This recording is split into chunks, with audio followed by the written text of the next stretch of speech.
اگر ابھی تک آپ نے میرا یوٹیوب چینل کلیات انور مسعود سبسکرائب نہیں کیا تو ابھی سبسکرائب کیجئے اور شیئر کیجئے۔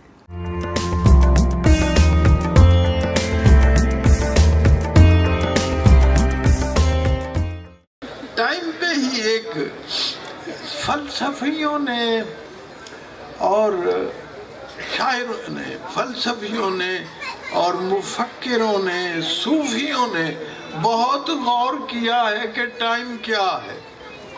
یہ اہم ترین مسئلہ ہے فلسفے کا، اور آپ حیران ہوں گے کہ آخری عمر میں حضرت علامہ اقبال نے پیر میر علی شاہ صاحب کو خط لکھا کہ میں فلسفہ زمان آپ سے سمجھنا چاہتا ہوں۔ جی تو انہوں نے، فلسفیوں نے بہت سی باتیں کی ہیں۔ میں ٹائم کے بارے میں زیادہ نہیں جانتا۔ I'm not a Sufi, I'm not a philosopher۔ میں تو اتنا جانتا ہوں کہ وقت وہ ہے جو کلائیوں سے چوڑیاں لے جاتا ہے اور جھریاں دے جاتا ہے۔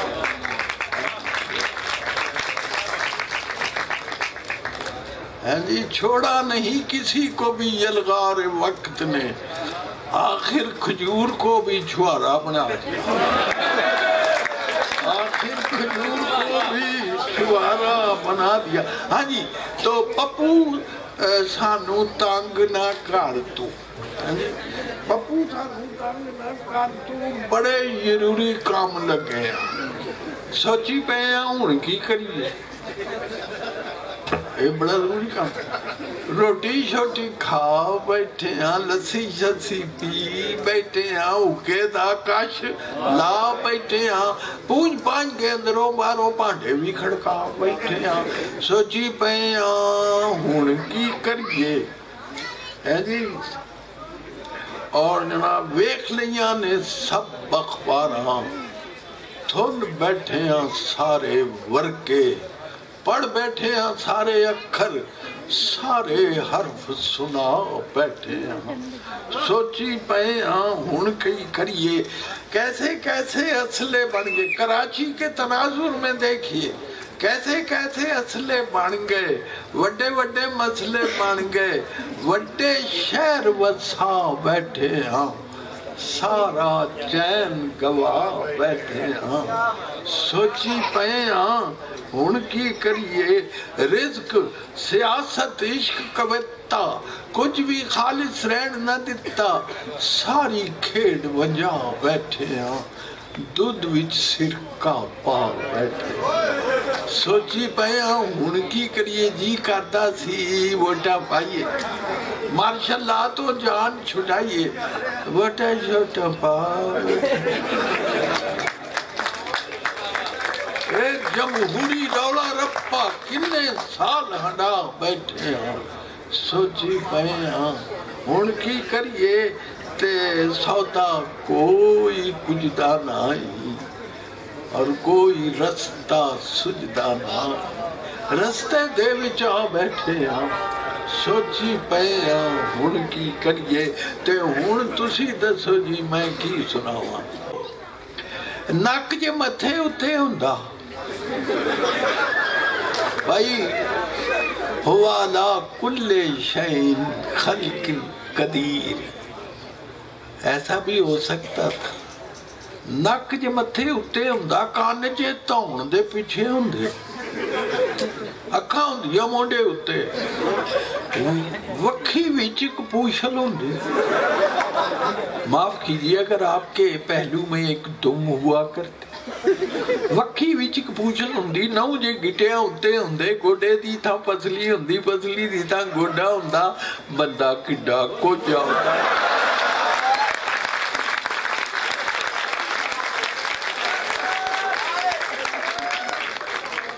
ہاں جی اب آپ کو یاد ہو گئی ہوگی۔ نک جے متھے اتے ہوندا، کان جے تون دے پیچھے ہوندے، اکھاں ہوندیاں مونڈے اتے، وکھی وچ ایک پوچھل ہوندی، نو جے گٹیاں اتے ہوندے، گوڈے دی تھا پسلی ہوندی، پسلی دی تھا گوڈا ہوندا، بندہ کڈا کوجا ہوندا، ایڈا حکم نکا ہوندا۔